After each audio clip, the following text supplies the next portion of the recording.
এই মুহূর্তে যে কথাটি আমি আপনাদের কাছে প্রচার দিচ্ছি অল ইন্ডিয়া সুন্নাত জামাতের পক্ষ থেকে, আমাদের সিদ্ধান্ত দেশের আদালতের এবং বর্তমান রাজ্য সরকারের প্রচারিত নির্দেশিকা অনুযায়ী আমরা এবার গরু কোরবানি করব না। এরপরে যদি নতুন কোনো নির্দেশিকা আসেও তাও আমি মুসলিম ভাতৃবৃন্দকে বলবো, আপনারা গরু কোরবানির পথে কেউ যাবেন না। গরু আমরা এবার কোরবানি করব না। ছাগল কোরবানির উপরে নিষেধাজ্ঞা জারি নেই, ফলে ছাগল কোরবানি করতে চাইলে করবেন।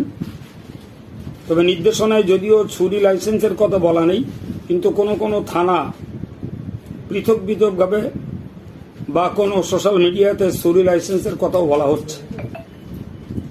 সে ব্যবস্থা সংশ্লিষ্ট আধিকারিকদের কাছ থেকে জেনে নেন। জেনে নেওয়ার পরে যদি সম্ভব হয় তাহলে ছাগল কোরবানি করবেন, না হলে গরু কোরবানি আমরা এবার করব না। নতুন নির্দেশনা আসলেও করব না। তবে যারা গরু কিনেছেন তাদের জন্য দুটি পথ।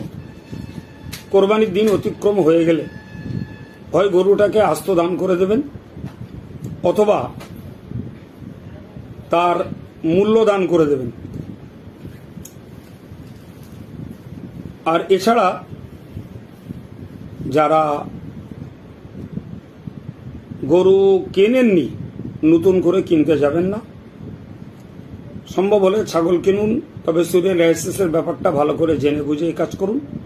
সার কথা, আমরা আইনের আওতায় কেউ ধরা না পড়ি, এ ব্যাপারে আমি সবাইকে আমাদের পক্ষ থেকে সতর্ক করছি।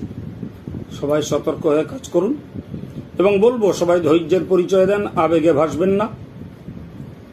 এবং এই প্রসঙ্গে বিশেষ আরেকটা বার্তা দেব, মুসলিম জনসাধারণ ঈদ উপলক্ষে অনেকেই বেড়াতে যান বিভিন্ন ট্যুরিস্ট স্পটে, যেখানে দেখা যায় 500 টাকার একটা ঘর ভাড়া 5000 টাকা নেয়। আল্লাহর রাস্তে আপনারা ছেলেদেরকে এই দেশের অস্থির পরিস্থিতিতে ঘরের বাইরে যেতে দেবেন না। তাতে নিরাপদে থাকবেন, শান্তিতে থাকবেন, নিশ্চিন্তে থাকবেন। এদিকটাও আপনাদের কাছে আমাদের একান্তভাবে দাবি রইল। বাকি কোনো বিষয়ে আপনারা উত্তপ্ত হবেন না, ধৈর্যের পরিচয় দেন এবং আল্লাহর প্রতি বেশি করে আস্থা রাখুন। কোনো বিষয়ে হতাশ আর নিরাশ হবেন না। মনে রাখবেন, ইসলাম